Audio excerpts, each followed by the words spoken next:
Welcome! I'm Melissa with Healthy Being by Melissa, and today I want to talk to you about how to cure your infertility. This is a subject that's very near and dear to my heart, as I have done this personally myself. And I want to share with you some of the things that I did that has helped me balance my hormones, create a healthier environment within my body and within my reproductive system to maximize my fertility. If you're trying to conceive or you're considering in vitro fertilization or any artificial insemination, this is a video that I'm hoping will help you as you come to terms with the different ways that you can naturally impact your fertility and enhance the effectiveness of those treatments, and also affect your trying to conceive ratios. So this is one of the first things that I did. I actually did an analysis of my hormones, and so I looked at saliva and blood-related testing to analyze my cortisol levels, which is the main stress hormone in the body. I assessed my DHEA levels, which is a hormone produced by the adrenals. It's in response to stress and our fight and flight system.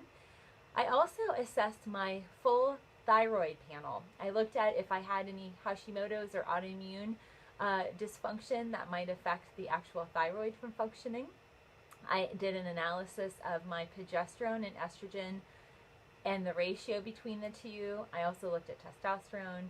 And what I started with that. So that was one of the first things that I did. And that's something that you can do. You can do this with your practitioner. You can do it with your midwife. You can do it with your internist, your doctor. Or you can do it with a naturopath or individual like myself that run labs for clients. That's where I started. So you first want to get a scope of where your hormones at, what's your vitamin D level, where are you at with your antioxidant levels. It helps you analyze your reproductive aging process. And when we talk about that for women particularly, it's the Ovarian Reserve. How healthy are your eggs and your ovaries? And for men, it's sperm count and the effectiveness and fertility and the quality of your sperm. So we look at it both for men and women. Then I started to put based on my numbers, I started to put myself on a very significant liver detoxing plan. I incorporated coffee enemas. I'm going to have some information down below, and some of the stuff I might describe to you might be a little foreign, might be a little out there, but I promise you it's extremely effective. And these have been around for thousands of years and have proven effectiveness in Chinese medicine, Ayurvedic medicine, and even here in the natural healing in the US, UK, and Canada. And as well as Australia and New Zealand, where naturopathy is at the forefront of healing. So I started to do coffee enemas, and I incorporated castor oil packs. If you're a woman that has any cysts on your ovary or any fibrotic tissue in your breast tissue or your uterus, castor oil packs on a daily basis, accompanied with coffee enemas, will help enhance the cellular turnover of those organs and will help enhance the shedding of those cells so that you have healthier uterine lining and have healthier ovarian cells. With the ovary specifically, a lot of women have written to me, and I work with them in my office, that have ovarian cysts like I had, or an enlarged ovary, which is something that can be caused by a cyst or just naturally an autoimmune dysfunction.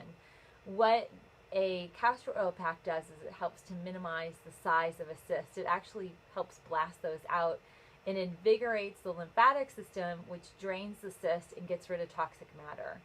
Cysts are something we want to address. We want to look at the root cause. For many women, cysts can be a singular occurrence, and then for others, like myself, it's a condition that's called polycystic ovarian syndrome, and it's often addressed or assessed through transvaginal ultrasound, where you see little rings or little strings of pearls. Now, I love pearls like most women. I have strings and strands that I wear, but you don't want them on your ovaries, and you don't want them on your ovaries because they affect the follicular dispersing of an egg, and a healthy egg at that, a corpus luteum, that will then be transitioned through the fallopian tubes and into the uterus for fertilization. So by addressing ultimately the polycystic ovarian syndrome, we need to address insulin resistance. And there are two types of PCOS. There are the individuals that are extremely overweight or are categorized in the obese category, where you can look at food and feel like you gained 10 pounds and have facial hair. You can have the hirsutism where you're losing hair. And or you can be like myself. I'm in the skinny, it's stupid how we label these things, but it's called the skinny PCOS. And there are individuals that have very functional metabolic processes, but due to certain circumstances, they just don't have the right way to metabolize insulin. Across the board, women with PCOS traditionally are going to be deeply rooted, and that condition is rooted in insulin resistance. It affects the liver. That's one of the reasons why we do the coffee enemas, and we do castor oil packs over the whole entire abdomen. We castor oil pack over the ovaries, the uterus, and even the liver. So those are things that you can start right away. Insulin resistance is a little bit more complicated, and I'm going to have a video that's specific about that, and I'll have a link down below so you can watch it. But ultimately, insulin resistance is all about decreasing the overall inflammation in your body to help maximize your youthfulness and youthfulness of your cells and your reproductive system so that you become the most fertile you.